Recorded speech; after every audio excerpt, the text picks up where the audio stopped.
25 news speed news కి స్వాగతం.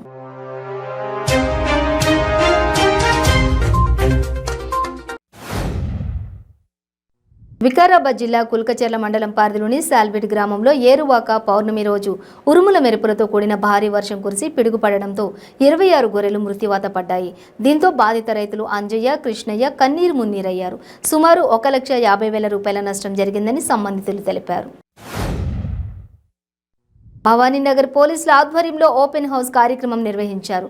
విద్యార్థులకు పోలీస్ స్టేషన్లో ఉండే ఆయుధాలపై అవగాహన కల్పించారు.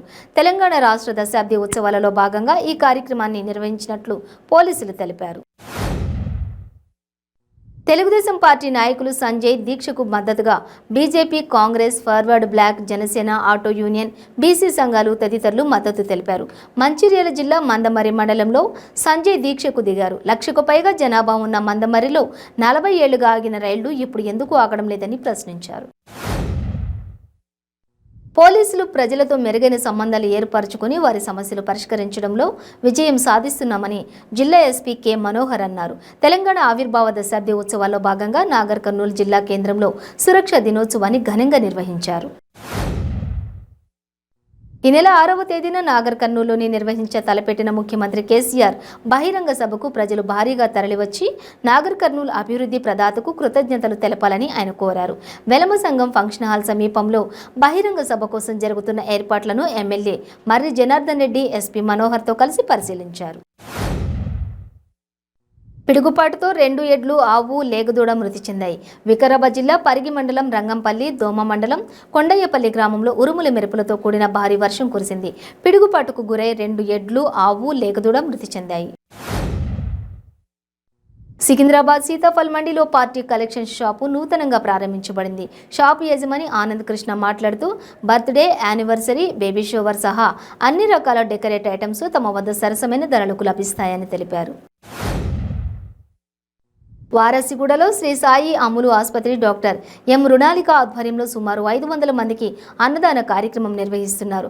ప్రతి శుక్ర, శనివారాల్లో ఈ కార్యక్రమాన్ని నిర్వహిస్తున్నామని ఆమె తెలిపారు. కొత్తగూడెం జిల్లాలో పోలీసులు సురక్ష దినోత్సవ వేడుకలను ఘనంగా నిర్వహించడం జరిగింది. ఈ యొక్క కార్యక్రమంలో భాగంగా లక్ష్మీదేవిపల్లి సెంట్రల్ పార్కు వద్ద నుండి మొదలైన rally Palvancha, Dammapeta centre, Prakash stadium వద్ద ముగిసింది. సంగారెడ్డి జిల్లా పటాన్చేరు మండలం ముత్తంగి గ్రామంలో జిల్లా ప్రజా పరిషత్ ఉన్నత పాఠశాలలో 1995-96 వరకు చదువుకున్న విద్యార్థులు పూర్వ విద్యార్థుల సమ్మేళనం జరుపుకున్నారు. ఈ కార్యక్రమంలో విద్యాబుద్ధులు నేర్పిన ఉపాధ్యాయులను ఘనంగా సన్మానించారు. చిన్ననాటి జ్ఞాపకాలను గుర్తు చేసుకున్నారు. రాత్రి సమయాల్లో రోడ్లపై తిరుగుతున్న వాహనాలపై కాలపత్ర పోలీసులు కొరడా జులిపించారు. అనవసరంగా రాత్రి సమయాల్లో వీధుల్లో తిరుగుతూ అసాంఘిక కార్యక్రమాలకు పాల్పడినట్లయితే కఠిన చర్యలు తీసుకోవడం జరుగుతుందని అన్నారు.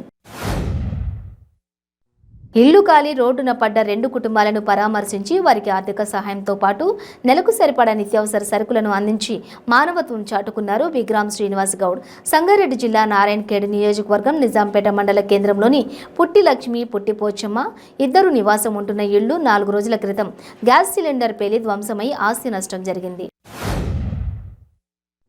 యాదాద్రి భువనగిరి జిల్లాలో హర్యానా గవర్నర్ బండారు దత్తాత్రేయ పర్యటించారు.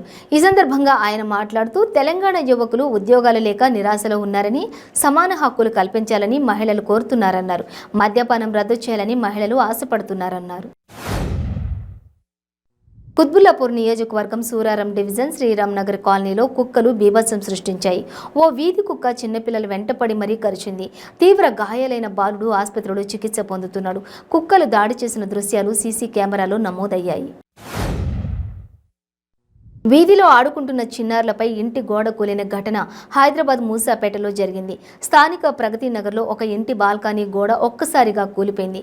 సరిగ్గా అదే సమయంలో అక్కడ ఆడుకుంటున్న చిన్నారులు గౌతమ్, లక్ష్మిలపై శిథిలాలు పడిపోయాయి. సీసీ కెమెరాల్లో రికార్డైన దృశ్యాలు ఒళ్ళు గగ్గురు పొడిచేలా ఉన్నాయి. ఒడిశాలో బాలాసోర్ జిల్లాలో రైలు ప్రమాదంపై మంత్రి బొత్స సత్యనారాయణ స్పందించారు. రైలు ప్రమాదంలో మరణించిన ఆంధ్రప్రదేశ్ వ్యక్తి కుటుంబానికి 10 లక్షలు ఎక్స్గ్రేషియా అందిస్తామని ఆయన ప్రకటించారు. తీవ్రంగా గాయపడిన వారికి 2 లక్షలు, స్వల్పంగా గాయపడిన వారికి ₹1,00,000 పరిహారం రాష్ట్ర ప్రభుత్వం తరపున అందిస్తామన్నారు. ఇంటి ముందు ఆడుకుంటున్న 2 సంవత్సరాల పిల్లాడిని పాము కరిచింది. వివరాల్లోకి వెళితే మదనపల్లె రూరల్ మండలం మద్దయ్యగారిపల్లె పంచాయతీ దొరగుండ్లపల్లి నందు నివాసం ఉంటున్న భువనేశ్వరి భాస్కర్ రెడ్డిల కుమారుడు 2 సంవత్సరాల బుల్లెట్ రెడ్డి ఇంటి ముందు ఆడుకుంటున్నాడు. ఈ సమయంలో పాము కరిచింది. పశ్చిమ గోదావరి జిల్లా భీమవరం నియోజకవర్గం వీరవాసరం పోలీస్ స్టేషన్లో ఉద్రిక్తత పరిస్థితులు నెలకొన్నాయి. భీమవరం వైసీపీ ఎమ్మెల్యే గ్రంథి శ్రీనివాసును విమర్శిస్తూ సోషల్ మీడియాలో జనసేన కార్యకర్త బండారు మణికంఠ పోస్టు పెట్టాడని ఆరోపిస్తూ వైసీపీ ఫిర్యాదు చేసింది. మణికంఠను అరెస్ట్ చేసి పోలీసులు అదుపులోకి తీసుకోగా పోలీస్ స్టేషన్ వద్ద ఉద్రిక్తత పరిస్థితులు నెలకొన్నాయి. రౌడీ షీటర్లలో పరివర్తన తీసుకువచ్చేందుకు పోలీస్ శాఖ ఆధ్వర్యంలో అనేక కార్యక్రమాలు నిర్వహిస్తున్నామని గూడూరు డీఎస్పీ సూర్యనారాయణ రెడ్డి తెలిపారు. తిరుపతి జిల్లా గూడూరు 2వ పట్టణంలో పోలీస్ స్టేషన్ ప్రాంగణంలో 2వ పట్టణ పరిధిలోని రౌడీ షీటర్లకు గూడూరు డీఎస్పీ సూర్యనారాయణ రెడ్డి కౌన్సిలింగ్ నిర్వహించారు. ఎన్టీఆర్ జిల్లా జగ్గైపేట మండలంలో రోడ్డు ప్రమాదం జరిగింది. గౌరవరం జాతీయ రహదారిపై ఆర్టీసీ బస్సును కారు వెనుక నుంచి ఢీకొన్న ఘటనలో డ్రైవర్ పరిస్థితి విషమంగా ఉంది. మరో ఇద్దరు పరిస్థితి కూడా విషమంగా ఉండటంతో జగ్గైపేట ప్రభుత్వ ఆసుపత్రికి తరలించారు. మహాదేవ్ బుక్ ఆన్లైన్ బెట్టింగ్ పేరుతో మోసాలకు పాల్పడుతున్న వ్యక్తులను విశాఖ పోలీసులు అరెస్ట్ చేశారు. కొంతమంది వ్యక్తులు విశాఖలో మధురవాడలో ఒక్కో బిల్డింగ్ని రెంట్కు తీసుకుని బెట్టింగ్ చేస్తున్నారు. 19 మంది యువకులు మహాదేవ్ బుక్ ఆన్లైన్ బెట్టింగ్కు పాల్పడుతున్నారు. దీనిపై సమాచారం అందుకున్న పోలీసులు అదుపులోకి తీసుకుని వీరి నుంచి 53 మొబైల్ ఫోన్స్, 7 ల్యాప్టాప్స్ స్వాధీనం చేసుకున్నామని విశాఖ సిపి త్రివిక్రమ వర్మ తెలిపారు.